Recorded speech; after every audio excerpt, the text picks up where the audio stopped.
May hapon na ako di si Teresa Ladores. Ani ako para mag-interview nimo sa about sa technology sa una o sa karon. Aduna ko'y mga gi-interview dan ni giandam o mo niyang unang interview. Unsa ang kinabuhi sa una sa kaedad pa kanamo? Ang kinabuhi sa una, sa edad pa po ninyo, nag-eskwela ko high school. Magbaklay pa mi sa una, wagazoy sakganan. Way motor, ang bus, tagsara, kas ara sa adlaw, di pagazoy mi makasakay, kay gumikan, wa mi ipliti, among baon, pagkaon ra, anang, aron dili namin mo palit, iniguli, eskwela, baklay gihapon, 4 ka kilometro og tunga, aron luod lagi. Inig uli pagadzud, magkaos pagadzud mig tubig nga atos luzo, pagadzud moto, amo nang balik-balikon nga arang ladua kapoy nag-adyo. Inig human, padigamo, magdigamo pa. Dadadon pagadzud mig panagat sa dagat para naman may makaisda, makabaligja, makapalit og bugas ang mga ginikanan. Para namo nga daghan mi kaadyo nga nag-eskwela, may ipa baon-baon og na usahay gani. Bulanghoy buntag, udto bulanghoy, hapon bulanghoy ang mga pagkaon. Di gani saging. Kay among isda, di pa biyasahay magani makasuwa kay tuman og baligja para naman makakwarta. Kada ang pangutana, unsa nimo paki-communicate or pagtuon o pagtrabaho sa mga tawo nga walay modernong gamit o gadget. Parang sa una, wa bunjoy mga cellphone sa una dya.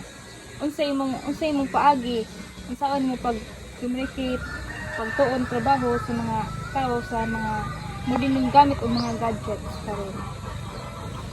Magtanaw-tanaw ra sa mga ubang tao nga nagtrabaho nga na dahil ilang gamit.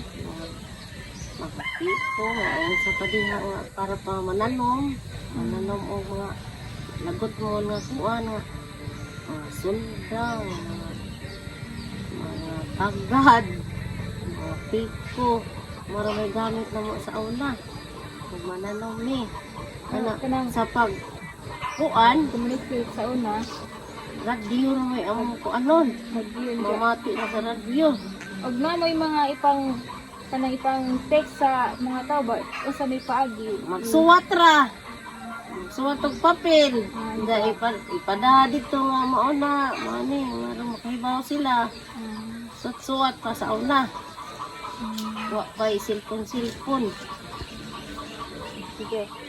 Ikatalo, unsa nga invention o mga invention o technology nga nakapausab nimo dako sa imong kinabuhi?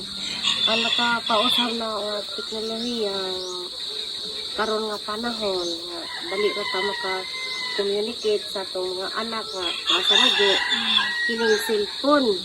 Kay mga ayo ta kwarta dali ra sila makatubag. Ipadala na dayon sa Gcash. Wala na ikuan karon gamit.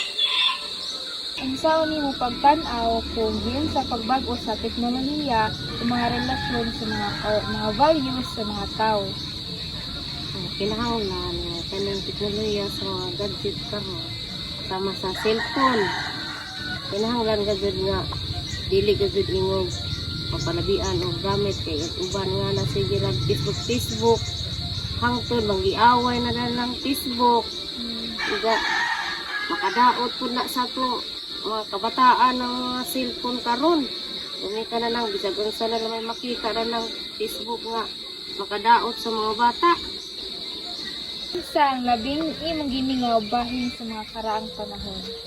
Ang ikang ningawan sa mga karaang panahon ito, sa mga bata pa nga hilig mag-gula, bisag unsa na kayo umay mga gadget ng ato, duwag, wilas, kung sa nga duwa, sakto, basta way gadget, karon kay mga bata, di naman magduwa-duwa, di naman maka-communicate dito kaduron ang mga bata, kay kung arama cellphone sig atubang, sig mabuan na ng mga cellphone.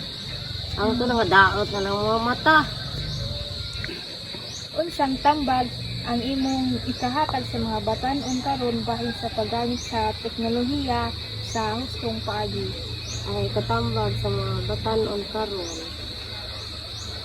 Ang teknolohiya nga ginagana ng cellphone, dili pud palabian. Kinahanglan ng cellphone gamiton ra sa mga importante nga mga kuan, buhaton, mga maayo nga di kay buhaton na lang mga bida nga nang eskwela ka na imong i-search.